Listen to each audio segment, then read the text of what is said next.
Ada satu orang di antara kita mungkin tahajudnya 10 rakaat setiap malam, duhanya 12 rakaat setiap pagi, baca Qur'annya one day one juz, satu hari satu juz, malamnya one night one juz, satu malam satu juz. Satu keluarga di antara kita ini puasanya luar biasa Senin Kamis. Satu keluarga berpuasa Senin Kamis. Tak cukup puasa Senin Kamis, dia puasa Nabi Daud. Sehari puasa, sehari tidak, sehari puasa, sehari tidak. Tak cukup dia puasa Nabi Daud, dia puasa-puasa sunnah lainnya. Istrinya nutup aurat dengan sempurna, pakai nikob, pakai cadar, pakai purda, pakai manset, pakai kos kaki. Suaminya 5 waktu ke masjid tak tertinggal takbiratul ula. Anak-anaknya di pondok pesantren hafiz dan hafizah. Tiap pagi berinfak, tak pernah menggunjing orang. Quran terjaga, aurat terjaga, tahajud terjaga, 5 waktu terjaga, duha terjaga, Quran terjaga, puasa terjaga. Sempurna satu keluarga nih, amalnya. Tapi sudah 8 tahun dia tak tengok ayah ibunya. Sudah bertahun-tahun dia tak nyapa kedua orang tuanya. Sudah bertahun-tahun dia tak berhubungan baik dengan ayah ibunya. Sudah berminggu-minggu dia berkelahi dengan ayah ibunya. Sudah berhari-hari dia bermusuhan dengan kedua orang tuanya. Maka anak seperti ini, seluruh amal yang mereka kerjakan tertolak di sisi Allah Subhanahu wa taala, tidak akan diterima Allah. Sebaliknya, kalau ada di antara kita hari ini yang pandai melayani ayah ibunya, tidak ada uang, ayah ibu dia kasih uang. Tak ada rumah, ayah ibu dia buatkan rumah. Sakit ayah ibu dia bawa ke rumah sakit. Dirawat ayah ibunya dia jaga. Kotoran ayah ibunya dia bersihkan pakai tangannya sendiri. Ada di antara kita hari ini yang membersihkan kotoran ayah ibunya lebih dia nikmati daripada makanan yang ia sukai. Begitu luar biasanya dia melayani ayah ibunya. Tapi dia tinggalkan sholat, dia injak-injak perintah Allah, dia tinggalkan perintah Allah dengan mutlak. Maka kebaikan satu orang anak ini kepada ayah ibunya seluruhnya tidak diterima Allah Subhanahu wa taala. Atau jangan-jangan inilah yang menjadi penyebab amal kita tak diterima Allah. Atau jangan-jangan inilah yang menjadi penyebab amal kita tertolak di sisi Allah. Kita sholat juga, kita sujud juga, kita puasa juga, kita ngaji juga, kita dengarkan ceramah juga. Maka oleh karena itu, Pak, Bu, ayah kita tuh tinggal di kampung, ayah ibu tinggal di kampung sana. Terkadang ayah ibu kita tak sekolah, SD, SMP, SMA tak tamat. Dia sekolahkan kita SD, SMP, SMA, S1, S2, S3 dengan harapan hidup kita lebih baik daripada keadaan dia sekarang.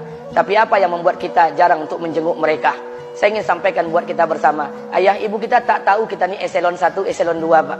Ayah ibu kita tak tahu pangkat PNS kita 3A, 3B, 3C, 3D, 4A, 4B, 4C, 4D. Ayah ibu kita tak tahu kita ni public figure. Ayah ibu kita tak tahu dan tak mau tahu. Yang dia tahu kita ni anaknya. Ayah ibu kita tak tahu kita punya sawit berapa. Ayah ibu kita tak butuh mobil kita. Dia tak butuh rumah kita. Tapi yang dia butuhkan kita. Apa yang membuat kita jarang untuk menjenguk mereka?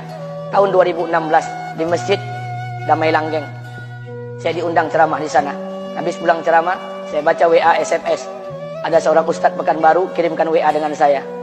Saya baca 2 kali, air mata saya menetes. Kenapa? Karena WA itu berisi cerita satu orang ibu sedang menelpon anaknya. Ibunya nelpon anaknya. Assalamualaikum nak. Waalaikumsalam, kata anaknya. Kata ibunya, nak, sudah 1 bulan kau tak tengok ibu. Apa yang membuat engkau berhalangan, nak? Apakah kau sibuk dengan pekerjaanmu? Minggu yang kedua ibunya telepon lagi. Assalamualaikum nak, kata anaknya. Waalaikumsalam. Kata ibunya, nak, ibu dapat kabar apa engkau baru beli mobil baru. Apa betul nak? Kata anaknya, betul bu. Kata ibunya, alhamdulillah nak, ibu bangga kau pandai menyenangkan hati anak istrimu. Minggu yang ketiga ibunya telepon lagi. Assalamualaikum nak, kata anaknya. Waalaikumsalam. Kata ibunya, nak, ibu dapat kabar bahwa engkau baru beli rumah baru. Apa betul nak? Kata anaknya, betul bu. Kata ibunya, alhamdulillah nak, ibu senang kau bertanggung jawab dengan anak istrimu. Minggu yang keempat ibunya telepon lagi. Assalamualaikum nak. Waalaikumsalam. Kata ibunya, nak, tadi ibu pergi ke pasar, ibu jumpa temanmu di pasar. Kata temanmu di pasar, temanmu banyak bercerita tentang kamu. Kata temanmu tadi kamu baru beli anak anjing seharga 40 juta dari negeri Belanda. Apa betul nak?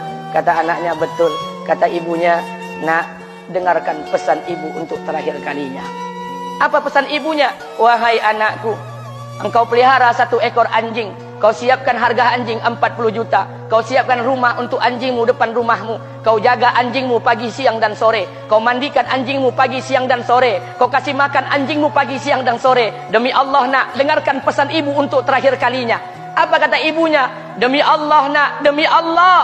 Kalau seandainya Allah menciptakan ibu, kalau seandainya Allah menciptakan ibu untuk yang kedua kali di muka bumi ini, nak, demi Allah, ibu tak ingin terlahir sebagai manusia. Ibu ingin lahir sebagai seekor anjing, biar berada depan rumahmu dan melihat wajahmu setiap hari.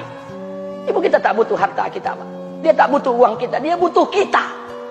Apa yang membuat kita jarang untuk menjenguk mereka? Pantas hidup kita tidak berkah, pantas rumah tangga kita tidak sakinah, karena hubungan dengan ayah ibu kita rusak selama ini. Masih ada kesempatan, masih yang jauh telepon, yang dekat kunjungi mereka. Demi Allah, kita butuh keberkahan doa mereka. Yang sudah meninggal, ziarahi kuburnya dan doakan mereka. Imam As-Syafi'i berkata, apa kata Imam As-Syafi'i? Manusia zalim, manusia bodoh, kalian tak tahu apabila ayah dan ibu kalian mengangkat tangan di malam hari, dia berdoa kepada Allah untuk anaknya. Doanya cuma sekali, malamnya cuma sekali, hanya sekali saja doanya. Apa kata Imam Syafi'i? Sekali doa ayah dan ibu kalian sudah cukup bagi Allah untuk menjadikan kalian anaknya berkah dunia akhirat. Hari ini berapa banyak doa ayah dan ibu kita, tapi tidak ada keberkahan buat anak mereka. Kenapa? Hati mereka tersakiti. Maka pulang, Pak, cari mak bapak kita.